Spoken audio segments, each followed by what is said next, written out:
ভারতবর্ষের প্রাচীন ইতিহাসে নালন্দা একটি গুরুত্বপূর্ণ নাম। এই নালন্দা দেখেই দলাই লামা একবার বলেছিলেন, আমাদের সমস্ত জ্ঞানের উৎস নালন্দা থেকে এসেছে। তবে এই নামের গুরুত্ব ভারত তথা গোটা বিশ্বে যে কতটা, তা আমরা সকলেই জানি। নালন্দার অর্থই হচ্ছে জ্ঞানের উপহারের ক্ষেত্রে কোনো বাধা নেই, যার থেকে পাওয়া যেত অসীম পরিমাণ জ্ঞান। প্রায় 9 মিলিয়ন পাণ্ডুলিপি এবং হাজার হাজার বইয়ের সম্ভার এই নালন্দা বিশ্ববিদ্যালয়, যা একটা সময় পুড়ে ছারখার হয়ে গিয়েছিল। প্রায় 6 মাস ধরে জ্বলেছিল নালন্দার আগুন। আজকে ঘুরে দেখি নালন্দা বিশ্ববিদ্যালয়, আর আপনাদেরকে শোনাই এই জায়গার কঠিন আর খুব ভয়ঙ্কর ইতিহাসটা।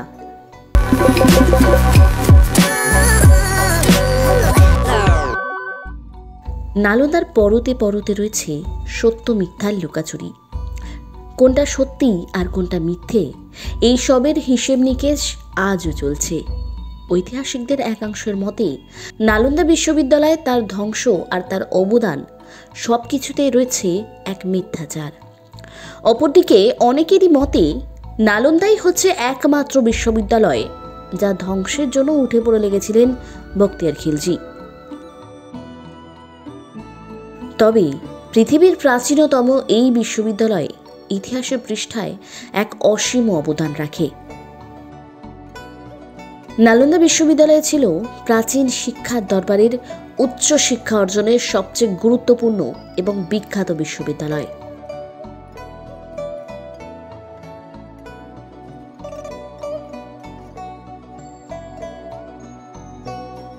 মহাযান বৌদ্ধ ধর্মের এই কেন্দ্রে হলেও হিনায়ান বৌদ্ধ ধর্মের সাথে অন্যান্য ধর্মের শিক্ষার্থী এবং বহু দেশ থেকেও বহু শিক্ষার্থী এখানে পড়াশোনা করতে আসতেন।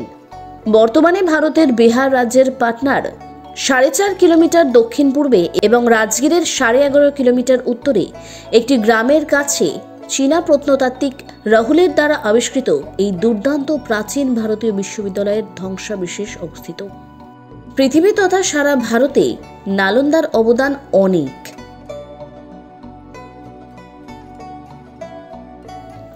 সেই কারণেই রাজগীর এসে যখন নালন্দায় আসলাম, ছোটবেলায় ইতিহাসের পাতায় পড়া প্রত্যেকটা শব্দ যেন চোখের সামনে ঘোরাফেরা করল।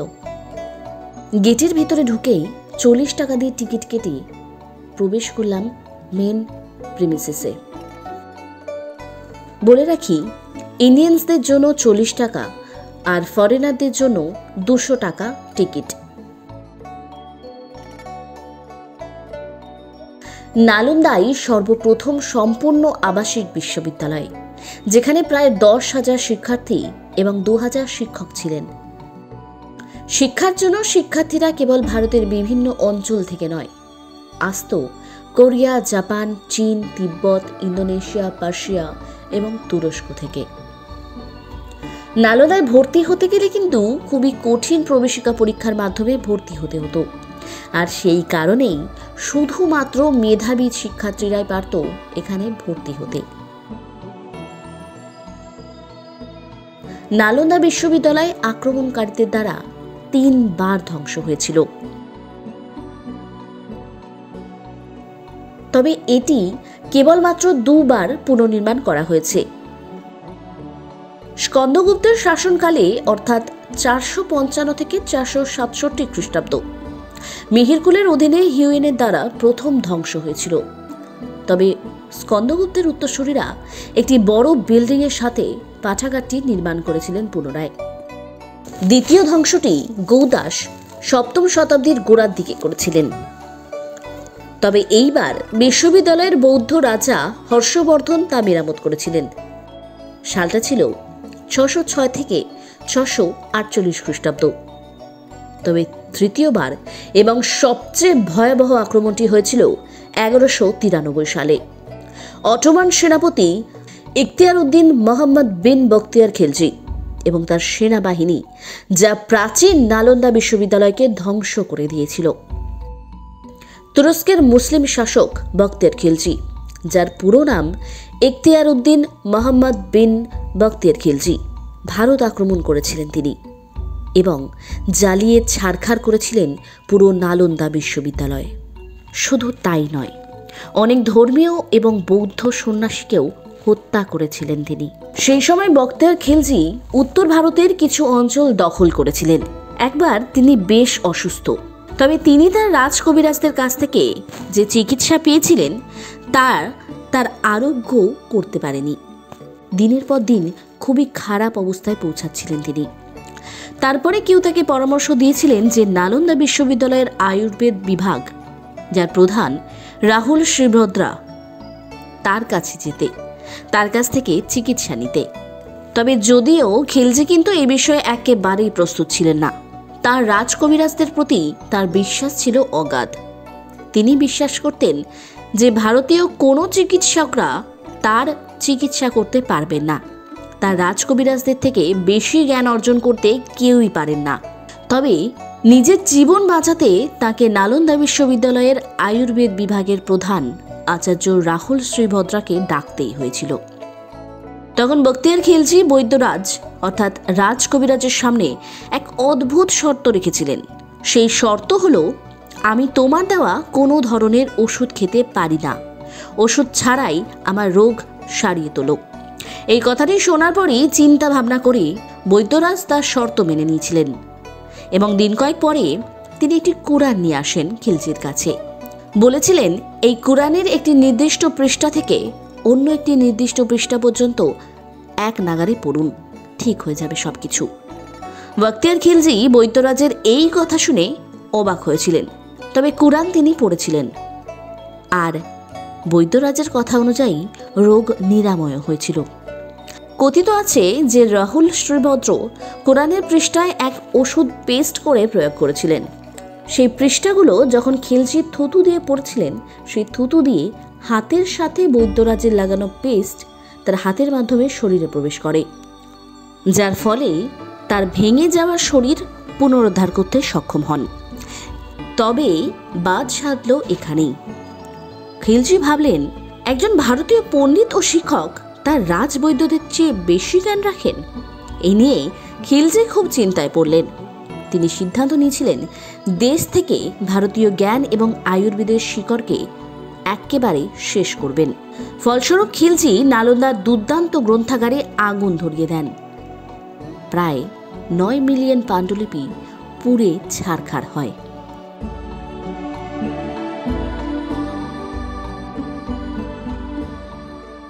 কথিত আছে, এই নালন্দা বিশ্ববিদ্যালয়ে এত বই ছিল যে এটি 6 মাস ধরে চলেছিল। খিলজির নির্দেশে হত্যা করা হয়েছিল হাজার হাজার ধর্মীয় পণ্ডিত এবং নালন্দার সন্ন্যাসীদের। তবে এখানেই আসছে আসল টুইস্ট। সাম্প্রতিক এক গবেষণা দেখা গিয়েছে, ধ্বংস করা তো দূর, বখতিয়ার খিলজি নালন্দার ধারে কাছেও যাননি। হ্যাঁ, শরৎচন্দ্র দাস তার অ্যান্টিকুইটি অফ চিটাগাঁও এই প্রবন্ধটি তিনি লিখেছেন। তার দাবি, বিক্রমশিলা ও অদন্তপুরী বিহার দুটি ধ্বংস হয়েছিল 1202 খ্রিস্টাব্দে, যেই তালিকায় নালন্দার কোনো নাম উল্লেখ নেই। এমনকি ঐতিহাসিক মিনাজের তবকত ই নাসিরি এই গ্রন্থেও নালন্দার কোনো উল্লেখ নেই। 1234 থেকে 36 খ্রিস্টাব্দ। বখতিয়ার খিলজির মৃত্যু হয়েছিল 1206। বিহার জয়ের 31 বছর পরেও নালন্দা বিশ্ববিদ্যালয়ে পঠন পাঠন চালু ছিল। সেই সময় তিব্বত থেকে ধর্মস্বামীরা এসে নালন্দা বিহারকে চালু অবস্থাতেই দেখেছেন। সেখানে মঠের অধ্যক্ষ রাহুল শ্রীভদ্রের পরিচালনায় 70 জন সাধু পড়াশোনা করছেন।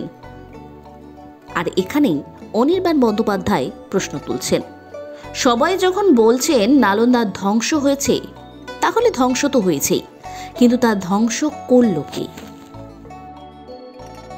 অনেকেই মনে করেন নালন্দা ধ্বংস হয়েছিল হিন্দু বৌদ্ধ সংঘাতে।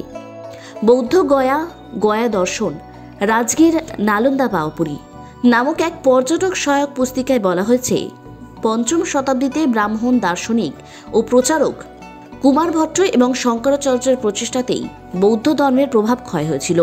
12 বছরের সূর্য তপস্যা করে তারা যোগাগ্নি নিয়ে নালন্দার প্রসিদ্ধ গ্রন্থাগারে এবং বৌদ্ধ বিহারগুলিতে অগ্নিসংযোগ করেন, যার ফলেই নালন্দা অগ্নিস্বাত হয়।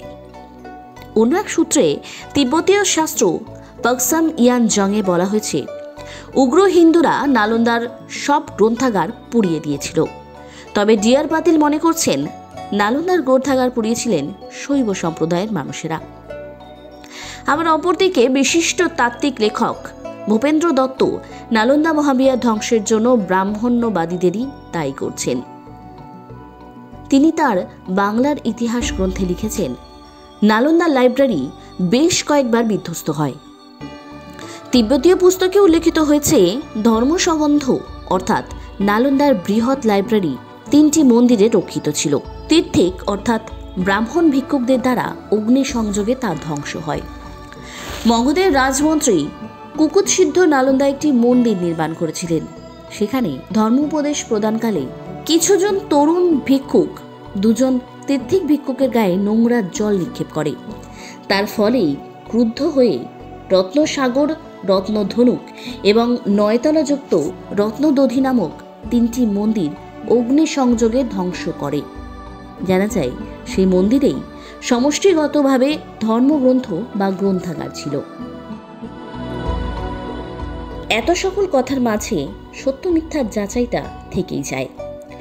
তবে এইটুকু বোঝা যায়, অভ্যন্তরীণ কোন্দলেই ধ্বংস হয়ে যায় প্রাচীন নালন্দা বিশ্ববিদ্যালয়।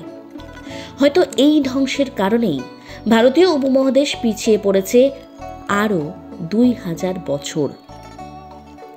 যদি নালন্দা ধ্বংস না হতো, তবে জ্ঞান বিজ্ঞানের সমৃদ্ধ এই বিশ্বকে আজ হয়তো আমরাই ভারতীয়রাই নেতৃত্ব দিতাম। নালন্দা বিশ্ববিদ্যালয়ে আসার জন্য আপনাকে প্রথমেই চলে আসতে হবে রাজগীর। রাজগীরে এসে যে কোনো টোটো ভাড়া করে অনায়াসে আসতে পারবেন নালন্দা বিশ্ববিদ্যালয়ে। আপনারা চাইলে এই নালন্দার পাশাপাশি পাওয়াপুরিও দেখতে পারেন।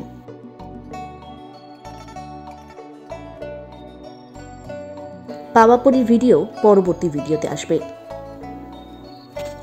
এই নালন্দার পাওয়াপুরি একসাথে কভার করতে গেলে টোটোতে ওই 800 টাকা মতো লাগতে পারে, কারণ রাজগীর থেকে এই জায়গা দুটো একটু দূরে। আজকের মতো এই